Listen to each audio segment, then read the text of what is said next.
I want to talk more about, I think it's kind of can be a new topic that people never thought about, but regarding if you have conflicts or you negotiating with another party or parties, how to use leverage, how to understand leverage, because it's what business know better. That they want to use leverage against you so they can take advantage or from you and get all of the benefits or most of the benefits, and you have to know who has the leverage or who has the control in a situation or in a case. In my case, for example, I'm dealing with insurance company claim, so it appeared that they have leverage over me because I'm waiting for them to pay, and they're gonna give me all kind of excuses. So how do you change that a little bit? So force them to give you a better deal, or put pressure on them so the control will tip to your favor. So what I've been doing at least is talking to a lot of people that can help me push the process, or kind of expose or review, basically using an email. And actually what I do, I also CC other people.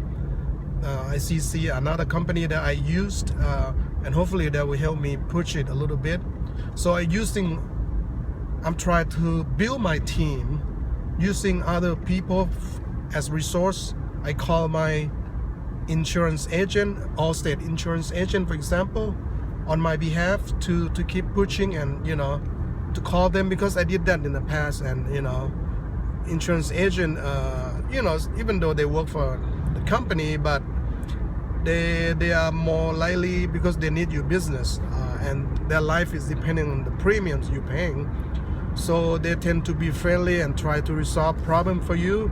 So they're not like, they're kind of your friend that you can use and guide you to the right direction. Sometimes they will say, oh, it's their policy, they're very limited, he can do, and all that. It can happen too, but I guess anything you can do that we have resources that you have that you can think of that you can use.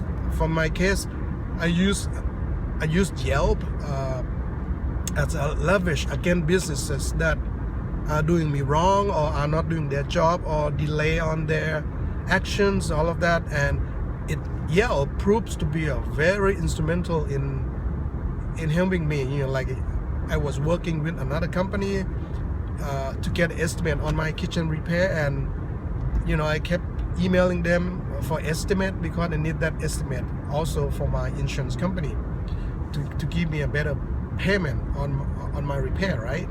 And eventually I say enough, I'm gonna write a bad review on Yelp, give them like 1 star or something like that, and saying that I never got my estimate after repeating contacting them through email, and basically complain, it's a waste of time and energy on your part, on their part too, if they came out and they, didn't pursue. And I'm not saying I'm not going to give them business, but I'm probably not for a company that been delaying, or been slow on responding to you after you had given them like a week. That should be enough to write estimate. So in fact, after I did a bad Yelp review, somebody in the office called me and they said, yeah, we just forwarded you the estimate, but they never mentioned about the Yelp. I guess they probably saw bad review, because once you post something on Yelp, it will message the business owner or the business whoever handled the online Yelp. We get instant message right away when they had a bad review. So I think that's why they called. But based on your policy, they cannot force you, or like, hey, can you remove it? Can you remove the review? Can you give me 5 star? They cannot do that. So leverage is very important in business, as you know, because you don't want to be because they're trying gonna tell you, hey, oh, you have this problem, no problem, even though you told them and they have everything in file. Normally they lock your complaint or whatever issues in their system, computer system, but they're gonna tell you, hey, you need to talk to this manager, that manager, or this director. If you feel like that's a waste of time and it's just their tactic to delay you, or just giving you a runaround, just tell no, you guys have my information in the system. I've been sending you these files, pictures, all of that. You guys talk to your management or talk to your district director or regional director or whatever, depending on how big the company is, and get it resolved for me, and give them a deadline, like get to you in 3 days, give you update in email, okay, because you will be emailing them every day or even every 2 days. And it's important to get a deadline, a commitment, even though they say, oh, we don't know, but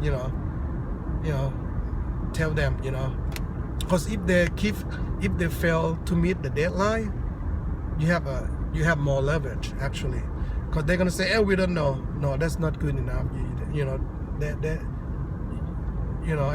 That means they're gonna be sitting on your case for a long time, and they're gonna have you do the work, calling people, running around and repeating the same thing. That's ridiculous, right? This computer, it can be Home Depot or Lowe's. When people have, or whatever company, when people have complained, they lock that on their computer. When you call customer service or talk to the manager, make sure they put it in their system, so that you don't have to keep repeating, or they don't have to find paperwork, because everything will be there, right?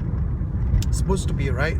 Everything can be digitized, and like I say, using email to your advantage, because you can attach pictures, you can attach files, you can forward to any people that need it. Let's say that they want you to talk to this person and say, I don't have time, but give me his email or whatever, or text, and then just email or text your own email, your complaint. So it's up upon you to log everything or to record everything and email, even though they don't tell you email, but whatever you say on that day, put it in email and forward it to them. Hey, this is what we discussed, and this is when you're gonna get back to me, and all of that stuff. Put everything in email, so you can use this email correspondence to forward to any party that need it, to save time, because you don't want to keep repeating the same thing. That's ridiculous. That's stress and that's waste of time, and we have other things to do in life, right? So anyway, share your experience and tell me, how do you handle leverage? Who had the leverage? Did you attempt to shift that leverage to your favor? Things like that is very important to understand this concept, and it can be tricky. It can be, you might have to sit down and kind of think, hey, how can I shift this into my favor? And that's what I've been doing, and then follow it. Sometimes you have to play hardball, because contractors, insurance companies, they're after your money, and they don't want to live up to their obligation, when the time comes to pay. So you got to really use everything to put pressure on them. Okay, hope it helps.